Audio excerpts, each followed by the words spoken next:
Welcome to Power of X-Men, the podcast where we review every single issue of the revolutionary, groundbreaking, punk epic mutant masterpiece known as Morrison's New X-Men. I am the uncanny Dayspring. And I am the new Flinkman. It has been a minute. How are you? I'm good. Busy as always, preparing for a big sale at work. I feel like we have had more X-Men art for this particular sale coming up in June than we ever have before, which has been obviously a blessing, but also it is still work. It's just been quite crazy. It's been busy for you as well, though. I get so angry when you send me these images of what's coming up for auction, and it's Adam X in the X-Men Legends, it's Storm versus Marrow by Joe Mad, and I'm like, if I just had the money. How do you exercise any of this self-control? I don't always. How do you think I wind up with some of the crazy stuff that I have? Sometimes it's just enough to get to, this is going to sound really cheesy, but sometimes it's just enough to get to look at it up close and feel the energy that it gives off. And I don't need to take everything home. I've had to adopt the only thing I'm conservative about, I've had to adopt a very conservative attitude towards spending because, it could just be an endless cycle of Heritage paying me and me paying Heritage. Yeah, I was thinking that you basically just work to spend your money at Heritage. But there's some things that, like that Adam X, I would have purchased it if I had the wall real estate for it. I guess I technically do. I should have bought it for you. You should have, but that's fine. Listen, again, I have so much stuff at the Framers right now that it just would, it would just make me really nervous. But you have the coolest job on the face of the earth, and I cannot wait. Hopefully at the end of the month, I can pop by and be your son at work day. Yeah, I hope so. There's plenty of things to show off. You dropped it earlier. We have a Joe Mad Storm versus Marrow page. Literally, it's the page where Marrow throws Storm the daggers before they start the fight. It took my breath away to see that. We don't get a lot of Joe Mad, so this is it was a big deal for a 90s kid like me. I'm doing this to you because that's when she licks the blood off of her knife or something like that. Oh, that's such an epic issue. I love that issue so much. Yeah, I love it too. And now, miraculously, it's my job to sum up what is happening on this epic page for a living.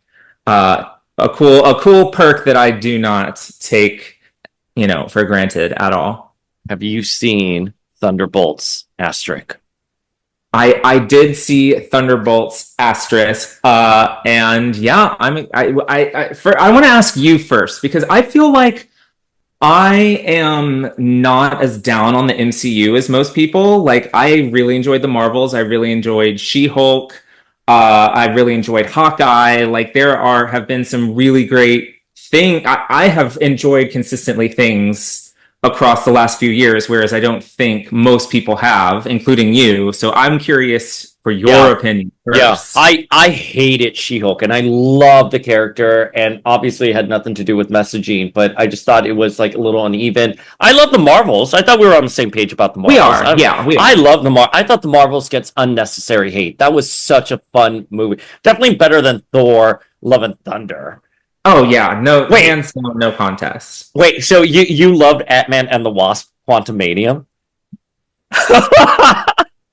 I wouldn't say that I love it, but okay, we're going to travel back in the time machine 20 years right now. You are talking to Ultimate Phoenix, Jean Grey with a goatee on the whoosh, and he is telling you to just turn off your brain and enjoy these movies for what they are. And with the movies, I can do that. So there is good in Quantumania, even if the whole thing Michelle is not Pfeiffer overall. And Jonathan Majors.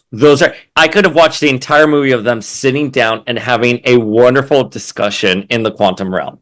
There's obviously never enough Michelle Pfeiffer ever. There's never enough Michelle Pfeiffer. And obviously this is notwithstanding everything that's happened, legally with Jonathan Majors. But in terms of the movie, I thought that was pretty good.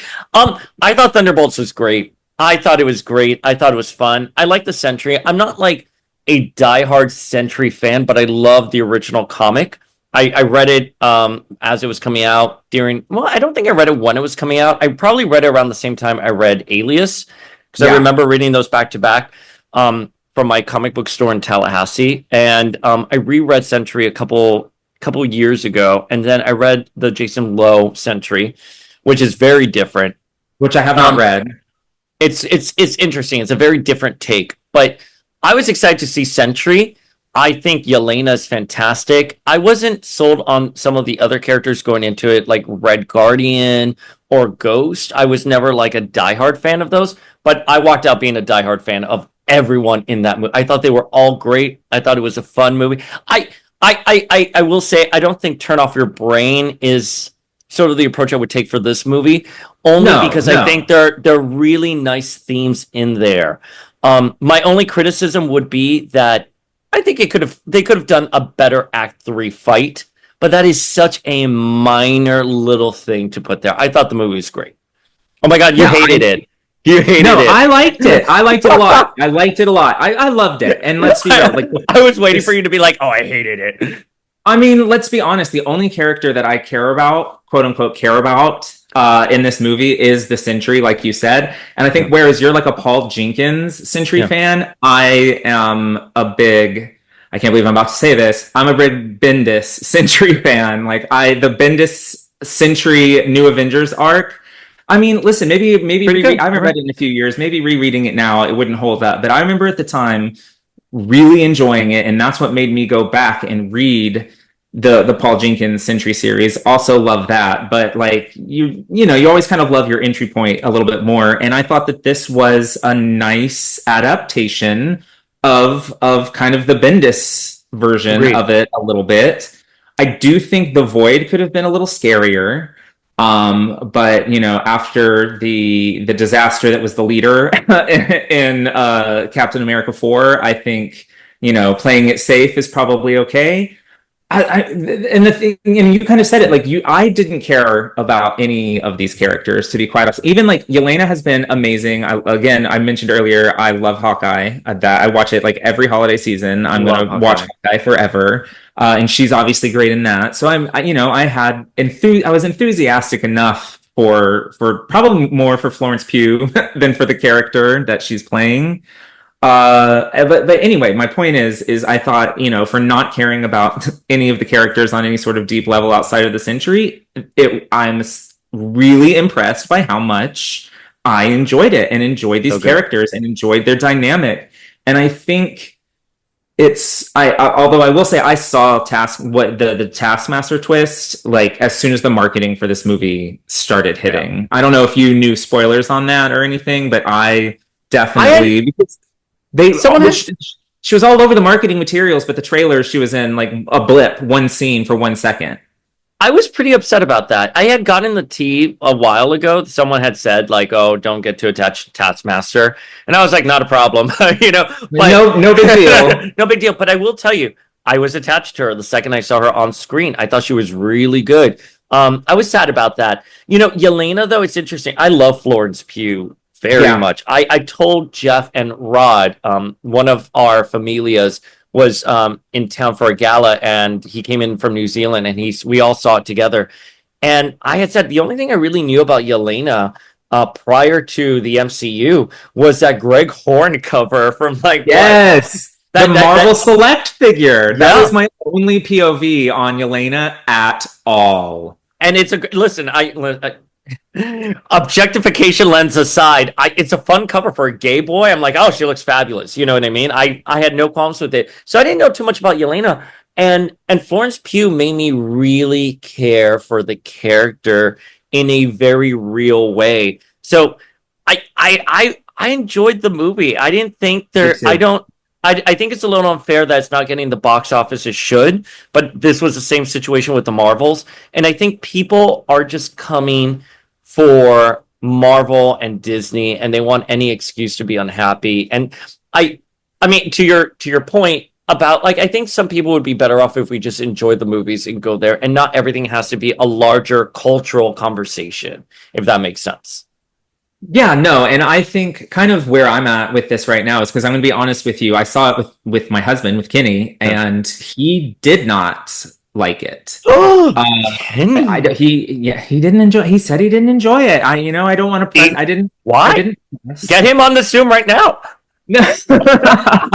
I think, well, and here's the thing, like, also there are like Mary and my friend Emily and her husband Daniel. These are all people that were very enthusiastic to see the Marvel movies up through, Endgame and stuck around through other projects since, but they have no attachment to the characters really beyond these movies. They have no attachment to the comics whatsoever. So like they don't feel an obligation like we kind of do to see these movies. And I think those sort of people, Marvel has just kind of lost at this point. So I Normies. don't think we're going to be getting $100 million opening weekends. And I think the budgets for these things should be adjusted accordingly. Like I love the spectacle of all of these films, but like something like Agatha All Along, which had a much smaller budget than these huge blockbuster films. If they could do some more projects like that can actually make a profit, we wouldn't have so much doom and gloom about the future of the MCU, I don't think.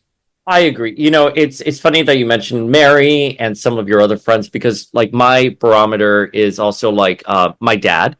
And shout out to my dad who listens to the podcast. And Hey, my Dad. and my buddy Phil. And those two, I know if they're excited for a Marvel movie, that means that the general audiences are sort of sparked back. I think it is sort of a red flag.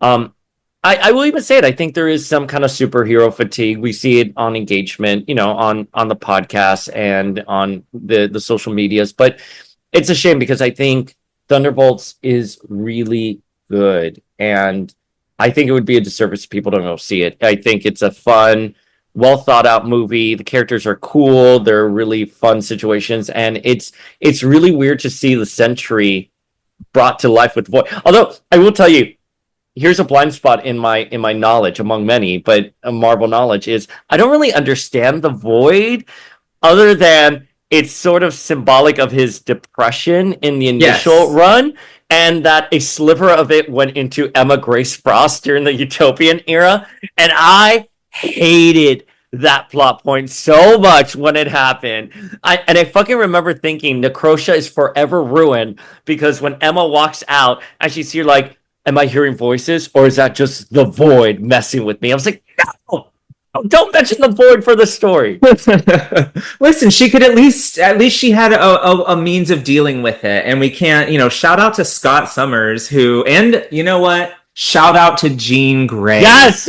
Training Scott Summers to have a powerful enough psyche to handle the psychotic depression that is the Void. Because, yeah, it is kind of, Bob's depression personified, all his self-doubt and fear and all of that, which is why, in the comics, it gets bigger and bigger and changes shape. The Marvel Legends Build-A-Figure, which I may have spent an insane amount of money on over the weekend after seeing Thunderbolts, by the way. Oh my God.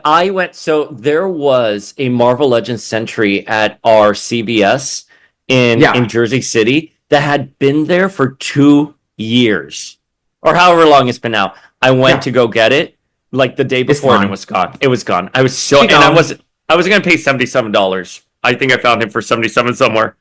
Okay, well, we don't need to discuss how much I paid for the entire Void Build-A-Figure. But Oh, suffice you to said the say, Void figure. I'm sorry. oh Sorry. yeah, no, well, Yeah. I No. got that Sentry figure, shipped to store the Yeah. second those pre-orders dropped. The Sentry is this is going to land me on a lot of people's lists, I think. But honestly, if we're talking strictly like Avengers characters, not folks that regularly have solo books like Carol or Jessica or whatever. If we're talking strictly like Avengers team members, the Sentry is easily one of my very favorite. Like I'm talking outside of the people I just mentioned, like probably like top five, top three kind of Avengers list. So I got that boy as soon as he dropped. Yeah, Sentry is definitely up there for me. I'm gonna dive more into like the Bendis New Avengers era. I think that's where I kind of want to go for the next couple of weeks for like my own personal reading. Yeah, I actually ordered. It's wild. I got, now I have this big epic geek room, which you wouldn't be able to tell by the blank walls behind me. I have a lot of stuff at the Framer as well. It's coming soon, but I didn't have room for all of my shit, and I actually got rid of like my Bendis New Avengers, so I have the omnibus on the way. All right.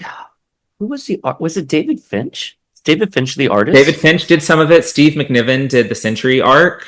There was Lionel Francis Yu did like the Secret Invasion buildup. It was just like a really beautiful book, and it was a lot of fun. Sure, the characters voice don't have as unique and individual of voices as maybe another writer would give them. But if you're looking for a good time, call Brian Michael Bendis. Hey, I have no qualms with Bendis. I'm a huge Bendis fan, and if he would answer our emails, we would have him on the podcast. Well, but he wouldn't like me so much if he came on because I don't love his X-Men. Just okay. We'll fight. Well, we'll hash that out another time. Yeah, that'll be another day that we fight. But yeah, I think New Avengers, that is a really fun era. The only note I would also have for the movie is that, and I know this would never work in terms of the actual universe of the movie, but New Avengers was supposed to be the Marvel's answer to the Justice League, which is like you had all the A-list characters coming together for. Yeah. This very much felt Dark Avengers at the end of the film, where they're tricked by when Valentina tricks them into going into that press conference, and she's like, "Meet the New Avengers." It felt very Dark Avengers coded, but that's sure. It's such a minor nitpicky thing. But I will say that particular scene is Kenny.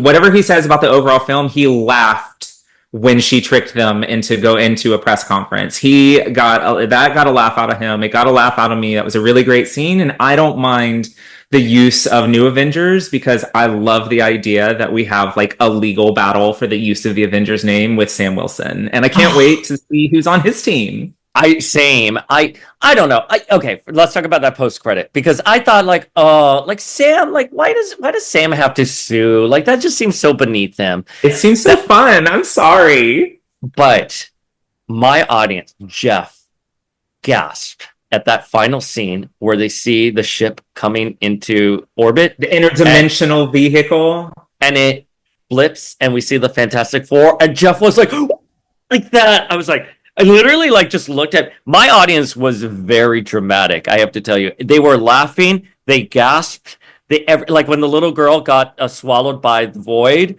or she got shadowed, and the entire audience went like that. Yeah, we had a little bit of that too. Here's great reacting. As these audiences are sort of shrinking, we're down to the people that are seeing these Marvel movies opening weekend now are the people who care. So you're going to get a reactive crowd at a Marvel movie, I think, these days, just because if you're still here, thank you, you care. But I have to tell you, I have been so excited for Fantastic Four. I've been going around, Jeff and I have this thing where we say, "Are you the protector of this world?" And we're like, "Oh, I love it. The planet has now been marked for death." And we are quoting that.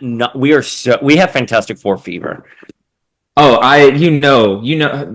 I say this all the time, but you know how I feel about the Fantastic Four. I know, baby. Put aside all of the things I just said about the Avengers, the Fantastic Four is easily my second favorite Marvel team by a million miles. So I am so fucking excited for the Fantastic Four. But I will say the post-credit scene was kind of spoiled for me because at the end of the credits, when they're listing all of the music, they literally said Fantastic Four theme. Jeff said the same thing. I knew what the post credit was going to be, and Jeff was like, "Do you know what the post credit is?" Of course you did, spoiler boy. I listen. It is not my fault that people need to talk to me about the news that they hear and they want to chat with me. I am their therapist on this. I am the victim here.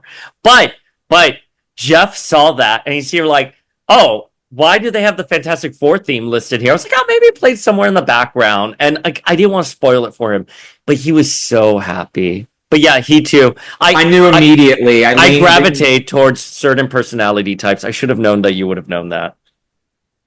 It was so I did. I looked at Kenny. I was like, "Well, that got spoiled." Oh my god, I It's love. okay. It's fine. Very excited about Fantastic Four. It looks incredible. If Vanessa Kirby comes out in a boob window, which is what I was trying to Oh, do, you would be so happy. I would be so happy. I don't expect that. I don't know that I even hope for that, but if it happens, certainly I would be cheering in the movie theater louder than the gasps for the disintegrated girl. So I am telling you, Familia, we both agree on this. On one of the rare times Flink and I agree. No, well, we've been agreeing a lot this season on the podcast, but Thunderbolts is so good. Go watch it. Go watch it. Go tell your friends to watch it. Go take your dad. Shout out to dads everywhere. Go take your dad to go watch the Thunderbolts. Take your friends. Take your friend Mary. Take everyone. Yeah, I think I can convince Mary. I'll get her eventually. I always do. All right, so today we are discussing New X-Men issue 119, and it's by Grant Morrison. And it says another artist, but it's not, because this is the first time we get Igor Kordey, which is an infamous artist. I don't know how infamous. Not infamous in the way other artists have been, but a lot of people, when this was coming out, called the artwork ugly. And I have to tell you, I'm going to disagree with my past self. I thought the artwork here, I understand. It's a different style, of course, but I thought it was very fluid, and I really liked it. I liked the art this time around. I don't remember if you spent as much time on ye old message boards as I did, the CBR message boards, but there was always talk that I didn't come live to this monthly until Murder at the Mansion, so I can't speak for what was being said at the time, but from what I understand, the book was severely delayed. The previous artist was a fill-in for a late Frank Whiteley, and then the schedule got so backed up that they had to get Igor Kordey to come in and draw this, apparently very, very last minute, is what I have always understood. And when you view it through that lens and understand that he probably only had a couple of days to draw this, it's really pretty good. And I think even without all of that context, it still has a lot going for it. Yeah, I just want to put it out there that I know, like, aesthetically, this Igor gets a lot of hate, but I think there's true mastery in his art here, and especially some of his background, especially that opening shot with John Sublime and the Empire State behind him, and other little instances that we can flag throughout the issue.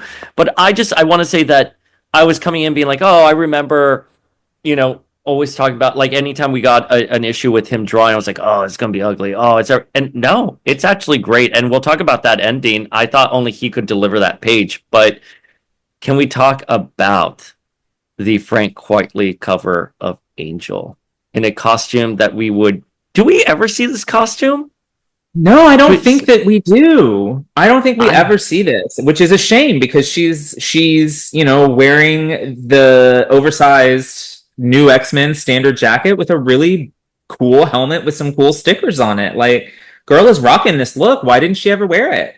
I love this so much.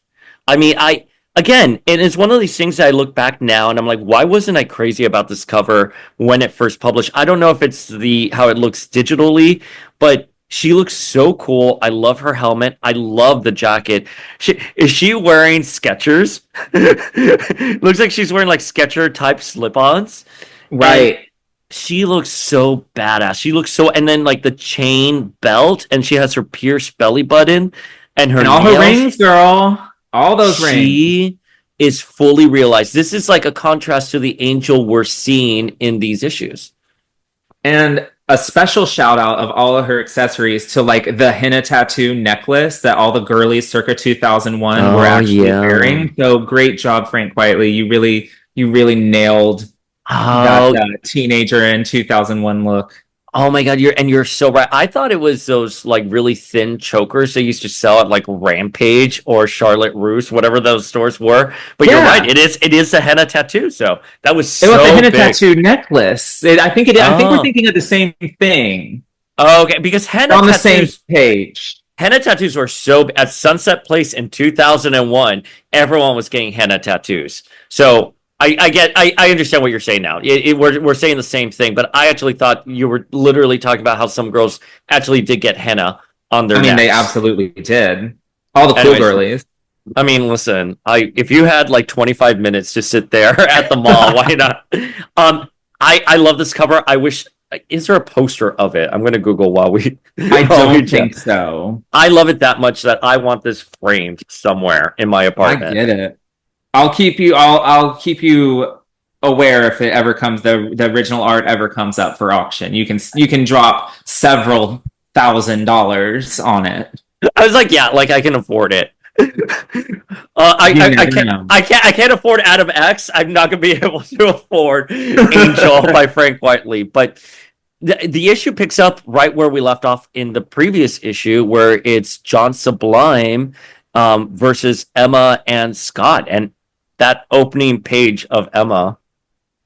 Mm. She is a mess on the floor, needing to collect herself. Because if you remember, at the end of the last issue, she just took a gnarly punch to the nose. So she is in her diamond form on the floor, taking a second to get her shit together. I love the art in these pages for a lot of reasons. One, Emma really is a mess, but it's like the way her diamond hair is kind of like scattered, Yes. to her side. I don't even think till this day we get visuals like that necessarily. But also, No. if you notice John Sublime, which okay, this is a minor spoiler for the next issue, but you can tell he's wearing a toupee in it, the way that Igor is drawing him. You can tell like he has a receding hairline. It almost doesn't set well on his head. And I just think that's a really nice attention to detail that he has put there. Yeah, and we always, call out the opening like double two-page splash. Usually a lot of Frank Whiteley's, if I'm remembering correctly, were just like pinups of kind of the characters or like cool graphics.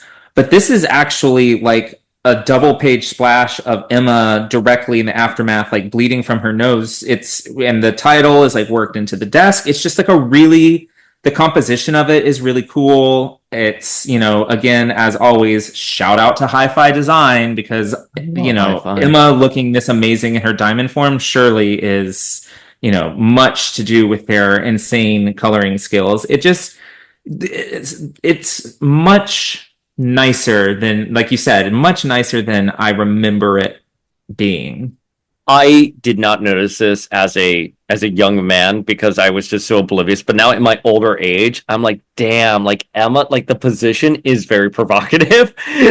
Like Definitely. there's no room for the imagination here. I'm like a grandpa here. I'm like, but it's again, I think like one of the things about New X-Men is that these are really the way they have selected their artists is that these are real like positions, these are awkward positions, and they're very fluid and they're not the traditional what we had seen in comic books years before. So Emma kind of like toppled over the chair.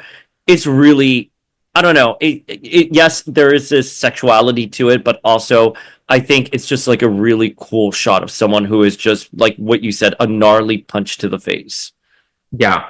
I mean, yes, there's undertones. It are not there are so much as overtones here in the sexuality department. But even then, it's like I said, the composition of the shot is very nice. And I don't know if we mentioned. I mean, did we shout out Martha Johansson here?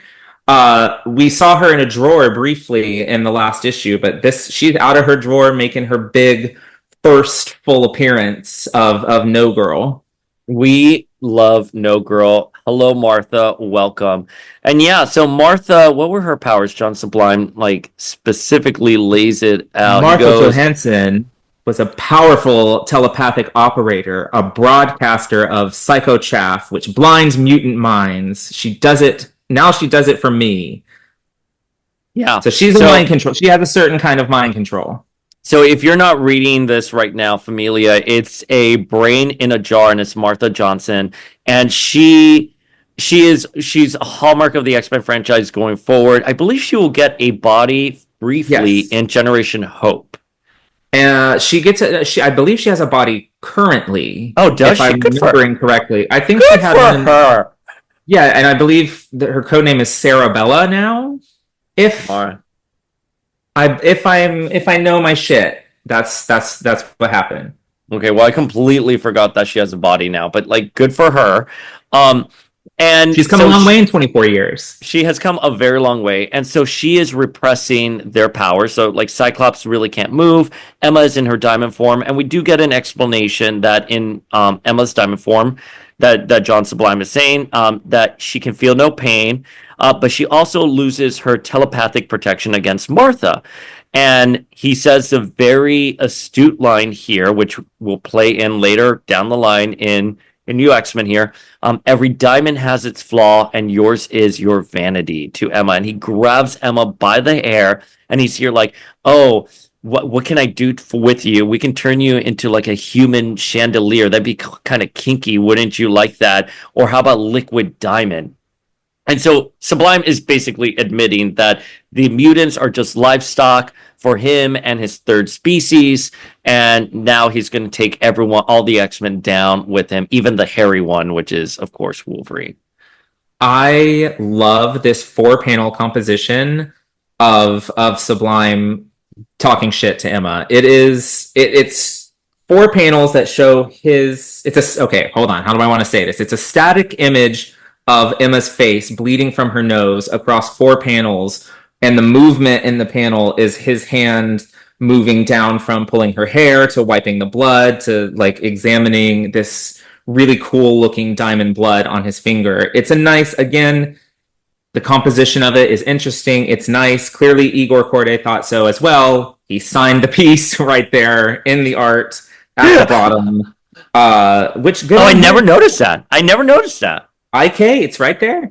Yeah, no, I see it. I see it. I see it. You know, this also reminds me of when Emma snaps Cassandra Nova's neck in E is for Extinction, Yes. and she tumbles down, and it's static Emma, but what moves is Cassandra Nova.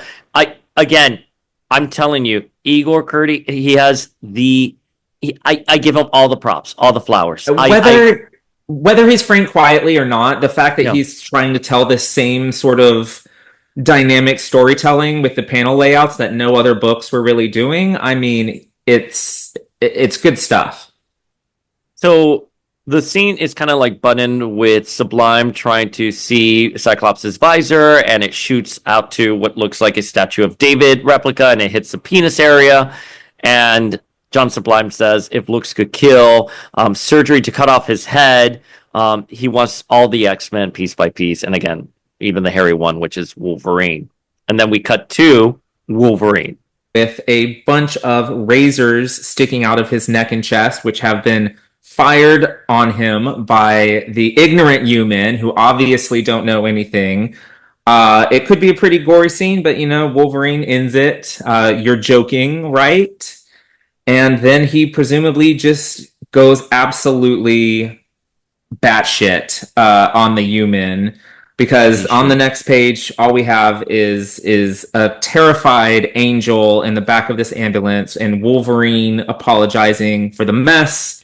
He just went red for a second, but honestly, he's here to help.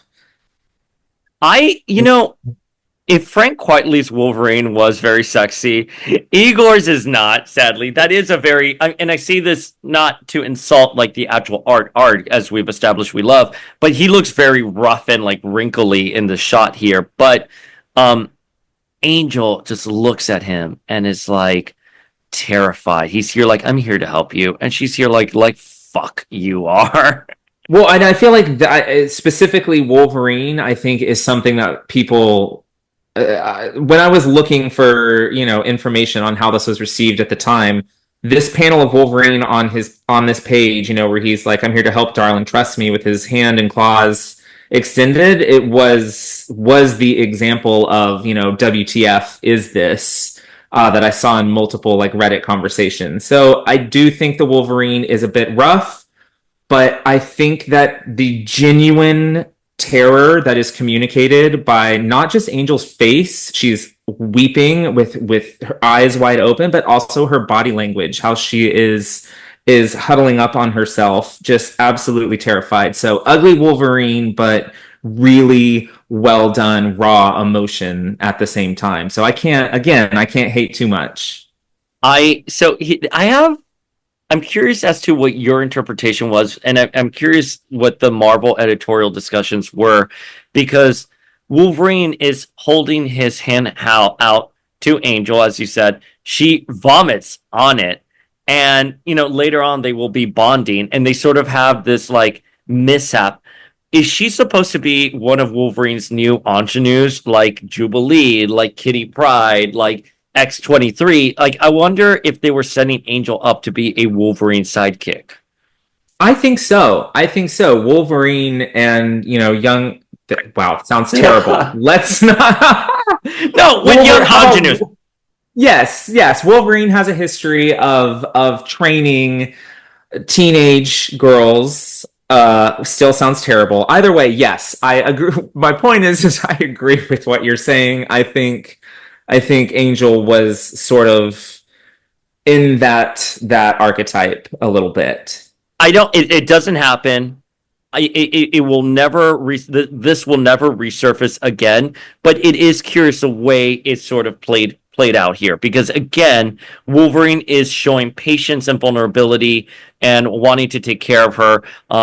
He notices like the U-Man is there. He's smoking his cigar. The U-Man has an oxygen tank, and Wolverine just spits his cigar at it, and the entire van like blows up.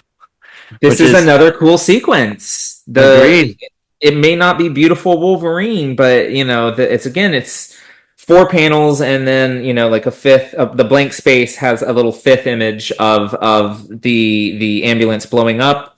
Just sort of the panel progression. I'm going to tell you, I don't know that I ever noticed that Wolverine was actually spitting his cigar at the human before. He definitely is. That's a good call out there that I didn't notice. See, this is why Wolverine should smoke right there, so we can get more. He should. I miss smoking Wolverine. I don't miss people smoking in public, but I miss the smoking Wolverine. Wolverine has a healing factor. That's why he has a loophole for that. But we humans do not. So don't smoke, humans. But Wolverine, the fictional Wolverine with a healing factor, can smoke.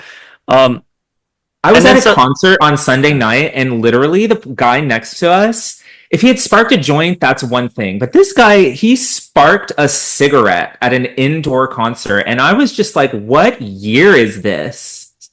Off topic. So sorry. No. It's so funny because the other night we went out to dinner at the Cheesecake Factory when we were seeing Thunderbolts. And the last time we had gone to Cheesecake Factory, I don't know if I told you the story. This was like years ago. I went up to like the waitress or excuse me, the host. And I was like, hey, can I get 2 for the smoking section? And I was like, wait a minute. Why did I just say that? I always thought the smoking section was so cool as a little kid because we always sat in the non-smoking. But I thought the smoking section was where all like the glamorous adults went. Anyways, no. I would give the stink eye if someone like lit a cigarette next to me. I am very I would be staring at him. And oh God, where was I? Where someone was smoking next to me, and I purposely coughed just to be like, come on, like, don't do that. And by the way, loudly. And they were doing it like secretly and discreetly. And like, if you were sitting away from me, I wouldn't mind. But like, they were sitting next to me in what is essentially an empty bar. Like, you could have moved to the other side of the bar if you were going to do that. Anyways. What a dick. People are assholes is the moral of that story. So they're at Ribs and they are eating. And Angel doesn't want to go crazy like some of the people on TV, and she's questioning what has she turned into. Yeah, and as she's taking a nice big bite of her barbecue, Wolverine's like, "Oh, I missed one of the knives. Let me just pull that out of my jugular real quick," which causes Angel to vomit acid again, which disgusting. But you know what? A unique mutant this Angel is. I'm sorry to say that I don't think her acidic vomit really pays much plays out very much in New X-Men, nor with her. I mean, I'm trying to think of where. I mean, it's a really cool power, and I wish it would be around a little bit more, but we don't see it as often as we are in these panels here. I do believe Zoe Kravitz as Angel had. I think she used it as she spit. does. I think it was spit, not vomit. She does. She does. Isn't it just wild that we have a live action Angel? Like, it's she's barely recognizable as this character, but like, I as we're talking about her, I'm like, oh wait a minute, like Zoe Kravitz, Catwoman herself, also played Angel. I love Zoe Kravitz, especially in Big Little Lies. I think she's a phenomenal actress. I think what we got in First Class was good, but definitely not the character. Very different interpretation of the character. Very different interpretation. So I guess like the owner comes up and is like, listen, I'm trying here to, I'm going to ask you nicely to leave. You know, I had a kid and he was a mutant. And what did he say? Did he say he had to snap his own neck? Yeah. Yeah. I broke my own boy's neck rather than let him go through life as a monster. And I live with that every day of my life. That's horrifying. Anyways, so he comes up to them and he's asking them to leave, and then he starts shooting at them, and they run out. It appears. No, I'm sorry. Angel flies out through the window and she crashes. And Wolverine's like, first things first, you need to learn how to fly, or open your eyes when you fly. Yeah, I mean, listen, I think there's Morrison did not have to flesh out this random human character in the way that they did across this one page of story. This guy gets a complete backstory, and you know, when you're first reading it, you're like, okay, well, why are we like spending so much time with this guy? And then it doesn't lead to a whole lot. But then when you think about it, it's like Morrison spends so much time setting up, you know, protesters outside of the mansion, humanity, you know, Cassandra Nova is killing 15 million mutants and humanity is cheering for it. But this is a nice slow moment where Morrison says, well, hey, wait a minute, like this is a different perspective than the other humans. And I think that it just adds more nuance to the universe than I think you would expect in a superhero comic. Yeah, and I think it's like, it's taking that where a lot of these conversations were happening in the early aughts, and it's like there is nuance to hatred and to a lot of the stuff out there, and this is like showing that this man is like, I killed my own kid because I didn't want him to be a monster, and I'm asking you nicely. I mean, don't get me wrong, I can never fathom ever doing something like that to your own child, but to your point, they're showing the complexities of what hate can bring and what hate does and why people are acting a certain way. And I gotta tell you, no complaints on Morrison ever. I think Morrison nails what it means to be other in society in the early aughts.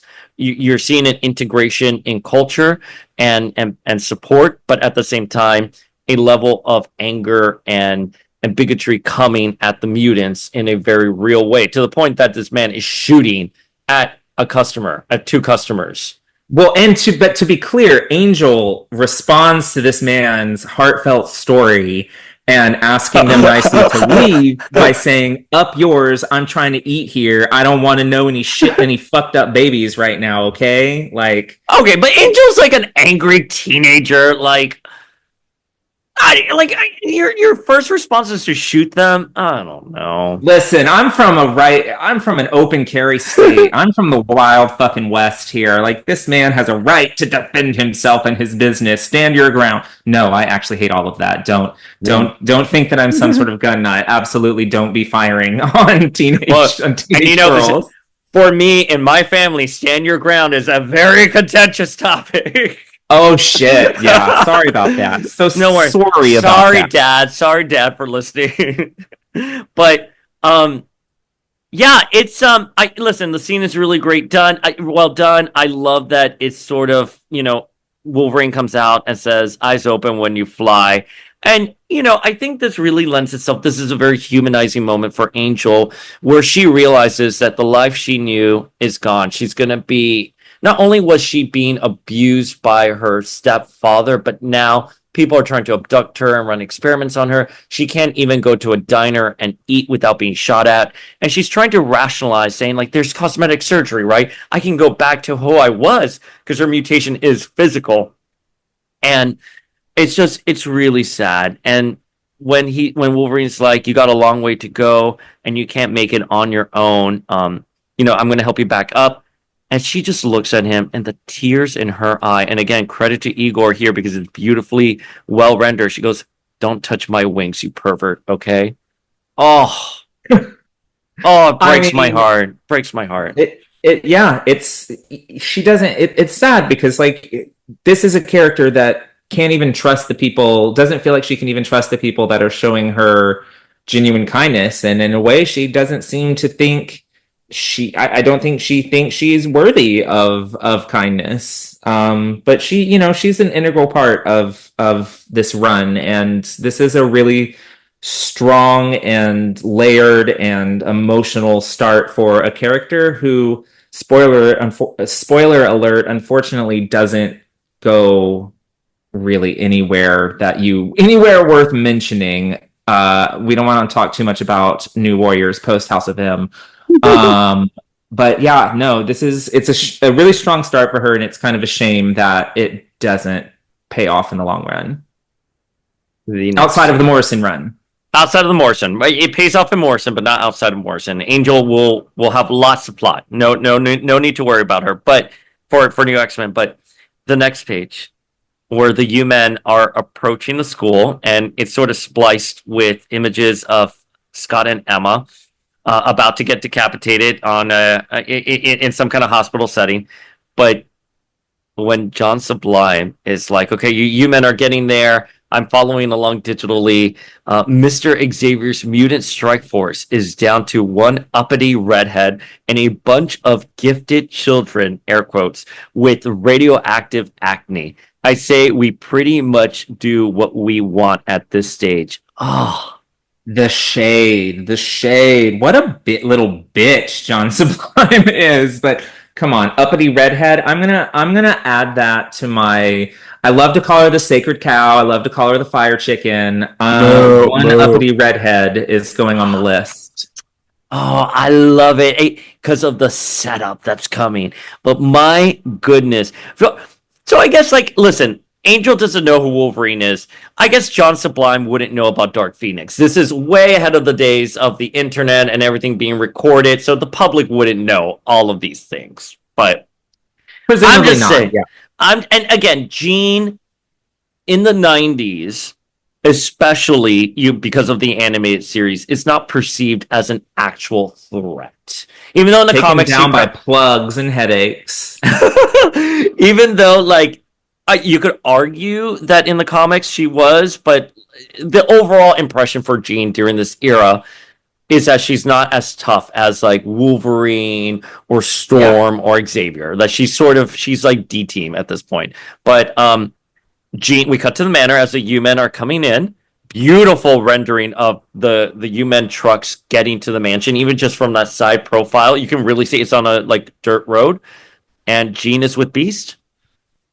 Yeah, and she's talking to her buddy from back in the day and letting him know something's going on here at the mansion. Everybody has weird colds and infections. There's just something, sort of picking them off one by one, circling in the background. And as she's talking to him, I don't know if she at this point is telepathically reading him or we're just getting a reminder of what happened earlier. But we get Beak with his baseball bat attacking Beast, which of course is why he's in the infirmary to begin with. And in the second panel featuring Beak, we have Cassandra Nova hiding in the background. So evil. Yeah, I'm kind of confused about that because then she'll turn around and I guess Beak is in some kind of chamber, water, and he has all of these tubes coming out of him. And she's like, Barnell, let me read your mind. I won't go any further than you want me to. I'm so sorry. Oh my God, you poor child. No. And she realizes that Charles was behind the attack with Beast, which obviously we know it's not really Charles, it's Cassandra Nova posing as Charles. But Jean realizes that Beat did not want to hurt Beast, and there was something nefarious behind it, and it's linked to Charles. And then we get a sound that an intruder alert. An intruder alert. And so, of course, Jean runs out of the infirmary because she's the uppity redhead in charge of all of the gifted children with radioactive acne. And after she leaves the infirmary, Beast actually wakes up and struggles down the hall to the morgue, which who knew? I mean, I guess it makes sense that the X-Mansion has a morgue. It's just not something I think about too much. But so Beast goes into the morgue and there's a drawer presumably that holds Cassandra Nova's, I guess, her ashes, which doesn't make, I'm not sure exactly what that, or no, I think it's just a perspective thing. There's probably a body. That's probably a body drawer. The art's a little hazy here. But either way, I took it as like, you like a morgue where you just like pull out the bodies from like a drawer. That's definitely what's happening. The perspective on that one's a little strange to me. But Beast, in his state, mumbles, "He's here," and trails off. And we catch back up with Jean. And what's Jean up to with the intruder alert? She called 911. This bitch, the uppity redhead, calls 911, and she's here like, there's some people who are ready to attack the Institute. We have children here. We could use a few squad cars. And they just tell her, "Help yourself, mutant," or mutie. And she hangs up the phone and she goes, "Okay." And the Stepford Cuckoos are like, "We're very good learners. What's happening?" And Jean's like, "We won't be learning today. We'll be teaching." And the final shot, and this is my favorite ever, are the U-Men coming through the gates of Xavier's school saying, "We know you're defenseless. All of you out on the lawn in alphabetical order." And Jean coming through saying, "Define defenseless." Oh! It's good stuff. And I feel like the issue ends pretty abruptly there. It isn't abruptly. I was reading it in the omnibus, so I had no real indication that the issue was about to end. And it is a little abrupt, but it is a nice ending. Jean being a badass is nice. Can I just say that Jean on the phone, those 3 panels of Jean on the phone in the hall at Xavier's calling with her first instinct to call 911, for whatever reason, she's giving me like Brie Vandekamp vibes, like nobody's business. She's like, "Yes, I'd like to report a crime on the neighborhood watch." She's like shocked. She's like holding her pearls. I was like, "Bitch, you've never called 911 before. Why would you call 911 now?" I guess because we have students now, right? They're younger students. Yeah. But we also have to call out on this page, once again, the Stepford Cuckoos are drawn to all be different heights. Yep. So that is obviously direction that was given and eventually abandoned. And I want to pay attention and see who the artist is that abandoned it. Yeah, they have all the same hair now, though, which is better than before. But we're seeing the slow evolution of the Stepford Cuckoos coming to be. But yeah, the only criticism I will have with these panels is the angles for Jean. Like that last shot where not great. They're not like for anyone drawing. I'm curious, and maybe we'll talk to Igor one day. Why those angles right there? Because that's like like that. You know what I mean? Like it's not. That's like the universal bad angle is like up somebody's nose. Yeah, like it's not well done, and I'm curious why. I mean, again, they were just probably experimenting with like double the narrative. Chin alert. No, she does have one in the last panel. She does.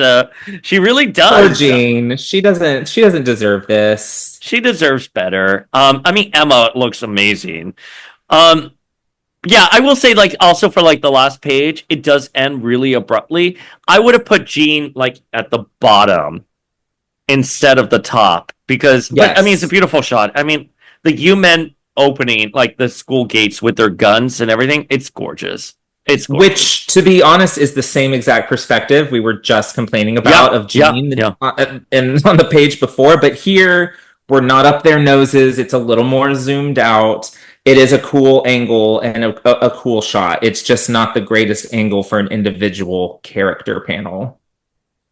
But So again, Jean Grey in her new X-Men costume with her big long duster jacket is my favorite Jean Grey of all time. So I'm not going to hate. There's no hating any artist that renders her that way. I agree. I'm happy with this issue. That's it. It's not, out of all the other Morrison issues that we've reviewed, it's not, I don't think like it's as jam-packed. This very much is getting you. It's a middle chapter. Yeah, it's getting you to the next, which will be a really fun. It's doing a lot of setup, but I have no complaints other than what we just talked about with some angles and stuff like that. But there's a lot of tension that's rising here, and there's a lot happening at the Xavier School, and we finally characters are getting where they need to. Sorry, I just totally talked over you. I always talk over you. Go. I feel like the thing with this is like, okay, we can maybe agree to disagree on the art. It's not to everybody's taste, but you can't deny that the temperature is turned up significantly in this issue with everything happening with the human on both fronts at the Institute and at the Sublime HQ. It is just moving pieces around on the chessboard to set up the big battle later, but for being a solid middle chapter, it's still, like you said, it's a very good issue, and it is literally the middle chapter. This is. The title page calls this Germ-Free Generation, and this is 2 of 3. So, there's only so much they can do to really close this one out. Why Germ-Free Generation? Because of I assume the suits that the human are wearing, they can't breathe the unclean air. Oh, is that in the last one, or does that come in the next one? Am I predicting the future, or have we already covered? Are these words from the future? I think they're words from the future. They're words from the future because that's when Jean makes them vomit, right? Oh, yeah. Spoiler alert. Yeah. I think it's in the next issue, but okay, sorry, kids. Sorry. Oh no, we spoiled this 25-year-old story. Go, Familia, keep reading along with us. I love New X-Men so much. This reminds me why. I mean, especially in today, I don't want to be negative. But in today's comic book landscape, with some of the stories we're getting with the X-Men, it's nice to be reminded of like stories that just like this was what brought us back to the X-Men and lasted for like 25 years. Yeah, I mean, this is peak X-Men for people who I don't even know how to say it, but this, we by now, if you're still listening, we have established that Morrison's new X-Men is not for everyone, but if you are into Morrison and you are enjoying this is an issue not to be missed completely. Even if the art turns you off a little, the story is A++. So hopefully at the end of the month, you and I will be together again. Yes. At Expo Dallas. Cannot wait. And you know who I'm excited to say hello to? You've already said hello. Parker Posey. We know. Parker Posey. Parker Posey. She's gonna love you. She is gonna get a hello from 2 enthusiastic gays. That is for sure. I can't wait. I'm excited for you to come. I'm excited. Hopefully I'll have some stuff back from the framer so I can have something on the walls. These bare walls behind me need to be covered in all the beautiful shit that I'm looking at just off screen. It's gonna be fun. We're gonna have a good time. You haven't been out here in a while, so let's tear it up. Alicia Silverstone's gonna be there. She is. We've met her before without her, showing up to stalk us. I know. God, Alicia Silverstone, get off of us. Oh, Julie Benz is going to be there. That's from Angel. I'm looking at the guest list now. I'm like, whoa. I'm excited. I'm going to have to get Heather Graham to sign my Twin Peaks poster because I have like 25 people on that. So I have to get number 26. Are Walton and Parker doing a photo op together? I would assume so. I don't know. Well, listen, the Met Gala, him and Amy and what's his name? I'm forgetting the other guy's name. Arnold Schwarzenegger's son. They didn't appear on the carpet together. Oh, drama. See, I don't know all the tea on that, but They are doing a. They are for $218. Listen, in this economy, it's a steal. It's a steal. That's perfect. Oh, I remember 15 years ago being absolutely just horrified that Carrie Fisher charged $60 for a photo, and now she would charge at least $300. Rest in peace, Queen. Listen, I think I've told you the story of Yvonne Craig, where it was, I think it was like Big Apple Comic Con or AppleCon, whatever. It's in Midtown, like 20 years ago, and Yvonne Craig was there, and there was no one there for like in her line, and she wanted $30 for something. I think it was like a photo and an autograph, and I was like, I'm good, thanks. And someone was like, you better get it. This could be her last con. I was like, man, I'm not worried. And it was. It really was. Wow. You know, she's a local girl. There's a big mural of her painted in her Batgirl costume, painted. We'll go check it out. It's in a really cute area of Dallas we haven't looked into before with you. Actually, that guy lied because she died in 2015, and this was probably 2011, 2010 when I had that conversation. Lies, lies. Anyways, you can hit us up at Power of X-Men for me. And at Flinkman for me. And we will see you guys next time. Peace out, guys.